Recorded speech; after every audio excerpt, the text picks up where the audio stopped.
Well, that is a little bit of a spanner in the works, isn't it? I just don't want to do rain. I'm sorry, guys. I just want to quickly talk to you about the Tour Down Under this year. Now, as many of you, well, so I'm a bit frustrated by this because on the one hand, I'm sure many of you probably under the impression that the Tour Down Under this year is cancelled. Well, it's actually not. It's going to be a domestic cycling event. And what's kind of frustrating about this is the way they announced this. Luke's been working on this working group for the last 6 months to put this thing together, and they made the agreement that it was going to be this domestic cycling event with some conglomerate teams. Really exciting, right? But they announced it by saying Tour Down Under cancelled. And we're like, what? Knowing that this event was also going to happen.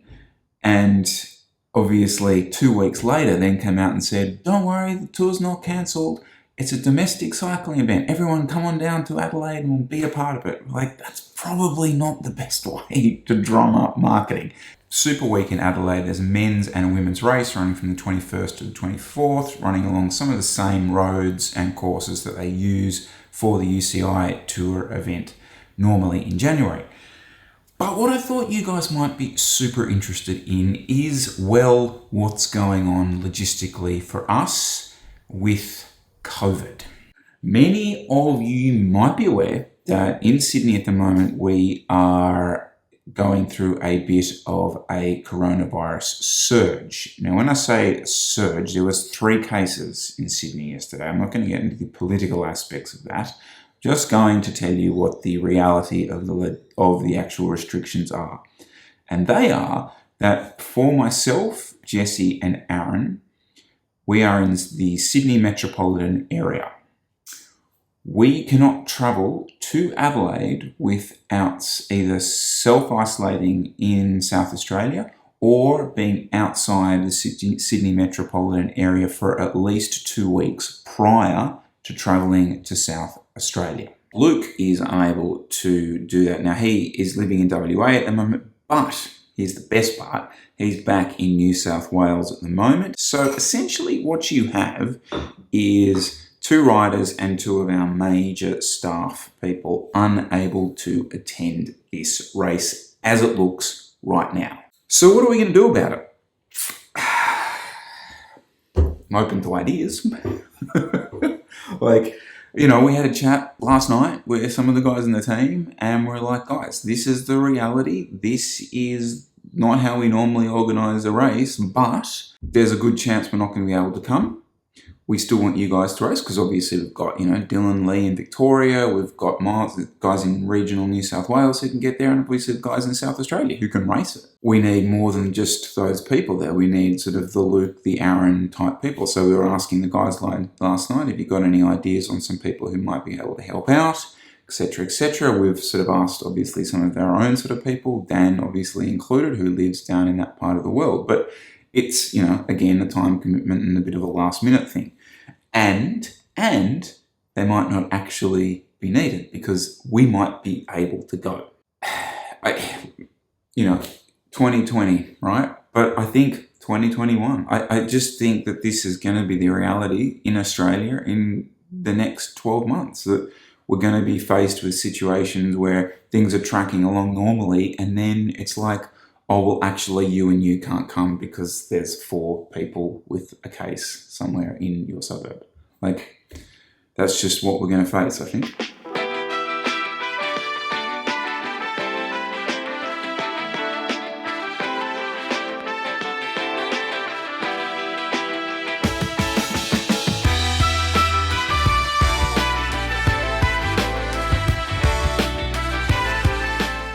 Certainly been, I flagged this earlier, didn't I?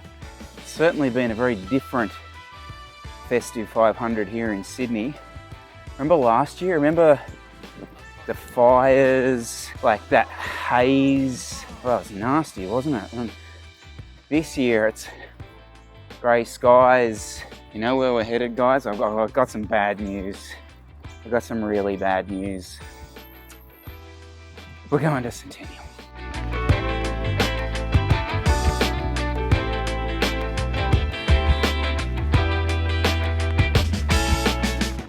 So I just basically snuck in a quick 40-minute session.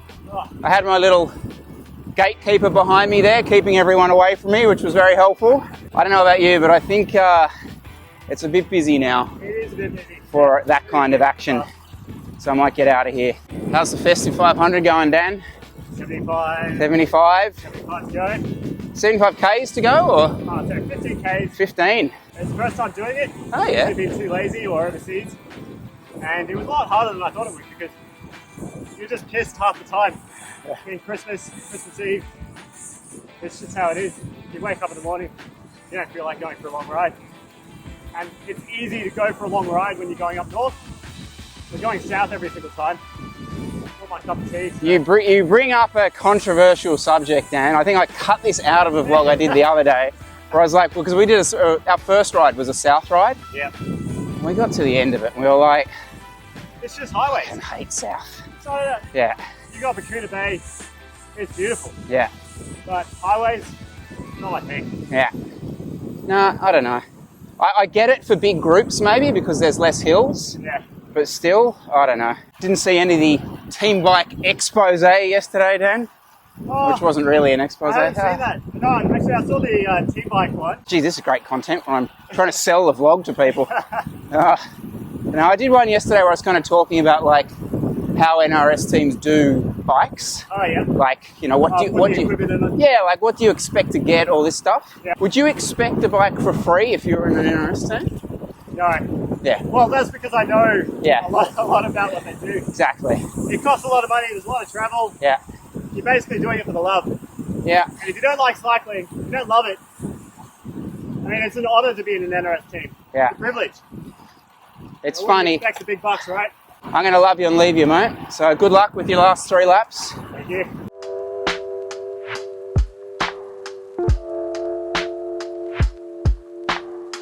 Just like, what's he doing?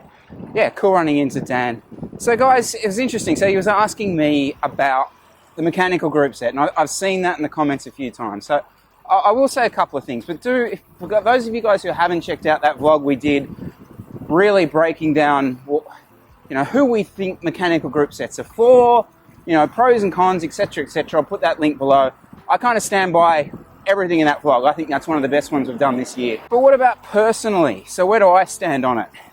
Well, so like chatting to Dan there, and great example of one of the things I love about this is, he's got DI2, and he had to cut one of his Festive 500 rides short because the battery went dead.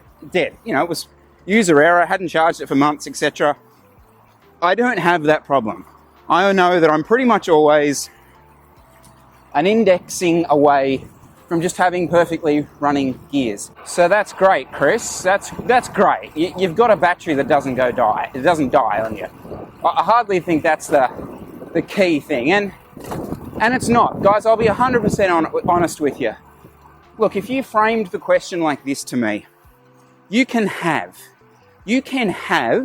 an electronic or a mechanical group set of the same level. What would you have? What would you take? My answer would be an electronic group set, okay? That's just, and the reason is when you are in an aggressive position on the bike, when you're at the end of your interval, when you're a third of the way through the climb and you're needing that shift, but your hands aren't in the right position. You're on the rivet. You're just not in a good place, guys. When you're in that place and you need to be able to mash the gear, you can't mash a mechanical gear. You can't get away with it. And if you can once, you can't twice. Again, I'm not going to go into the who should and who shouldn't get a mechanical group set. I really reckon we covered that really well in that vlog. So do go check that out, guys. I rate that one that we did. So I should also mention, we are staying on the same bike, same group sets, all that next year. So unfortunately, Chris chatting about the same things. Good session. Oh, good session actually. Yeah, just real quickly, last little bit of gear chat for you today. So I'm back running the, actually I'll show you. Oh, this is gonna be, sorry.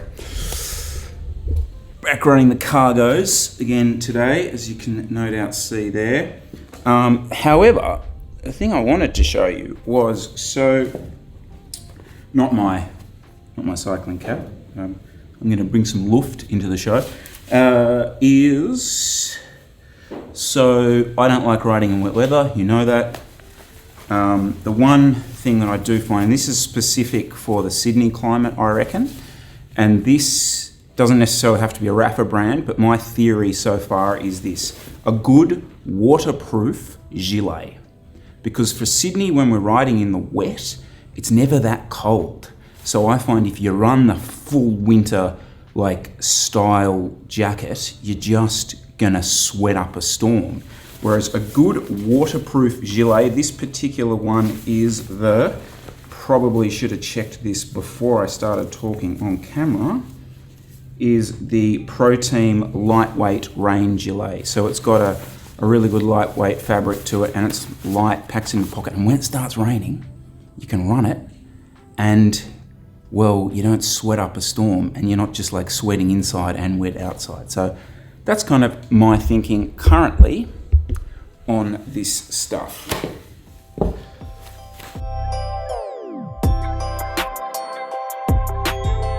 I don't know, guys. I'm really sorry. I'm really sorry about this year's Festive 500 vlogs. I realise we haven't had like an epic or else like a mad adventure day and like, or trying to do it in one day and like this massive story. It's just been like ticking it over in the background and rabbiting onto you about other issues. But, well, I've actually, those laps in CP today ticked me over 500k, so I have completed that, which is kind of cool. And again, maybe that's a more sort of realistic version of what the festive is, and it was cool chatting to Dan about that today. Look, tomorrow guys, I promise you a bike ride. I promise you we will actually do a bike ride tomorrow that will be of genuine interest to you. So tune in for that one. Again, keep the comments coming and the thumbs ups, really appreciating that. It is actually, I'm getting to the end of every day and going, I can't be stuffed tomorrow, and I upload it, and then you guys put the comments and the likes, and I'm like, such a narcissist, aren't I? And then I'm like, oh, I'll do another video, I'll do another one. I'm a YouTuber, that's what I'm gonna do. I don't know. Anyway, you know, had my ego, continue to hit those buttons that make me feel good, alright? Talk to you soon.